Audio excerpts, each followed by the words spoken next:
මේ තියෙන්නේ අපි මේ පාර අවුරුද්දට ලංකාවට ගියපු වෙලේ ගත්ත වීඩියෝස් ටිකක්.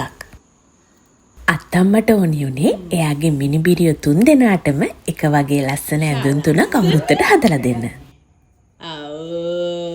අපේ අම්මා සාමාන්‍යයෙන් ඇඳුම් මහන කෙනෙක් නන් නෙමෙයි. ඒ වුණාට මෙච්චර කල් ඇඳුම් මැව්වේ මං වෙනුවෙන්. දැන් ඉතින් ටිකක් වෙනස්නේ. ඉතින් මේ පාර අවුරුද්දට ගිය දවසේ ඉඳන් අම්මට ඕනි උනේ බබාලා 3 දෙනාටම එක වගේ මහන්න.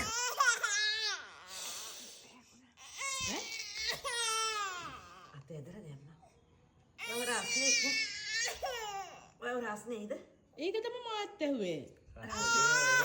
මේ?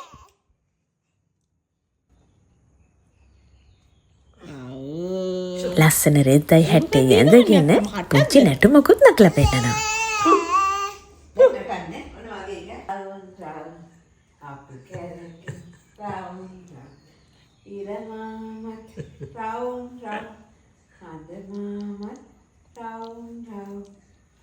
එතුම කනවල දානවා.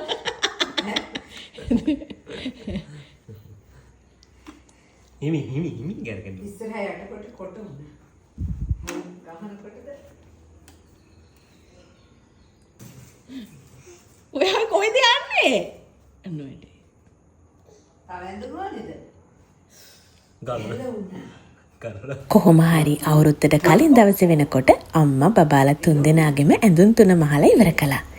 එහෙම තමයි අත්තම්මා කෙනෙක්ගේ ආදරේ. ඉස්සෙල්ලා නම් මං වෙනුවෙනුත් රෑ නිදි මරාගෙන අම්මා ඇඳුම් මහනවා. ඒ වුණාට ඉතින් මේ පාර අපේ බබාලා 3 දෙනා වෙනුවෙන් අම්මා මේ වගේ ලස්සන ඇඳුම් 3ක් මහලා දුන්නා. මේ තියෙන්නේ නංගි බබාගේ ඇඳුම. මේ අක්කගේ ඇඳුම. ඉතින් චූටි නංගිගේ ඇඳුමත් හරිම ලස්සනයි.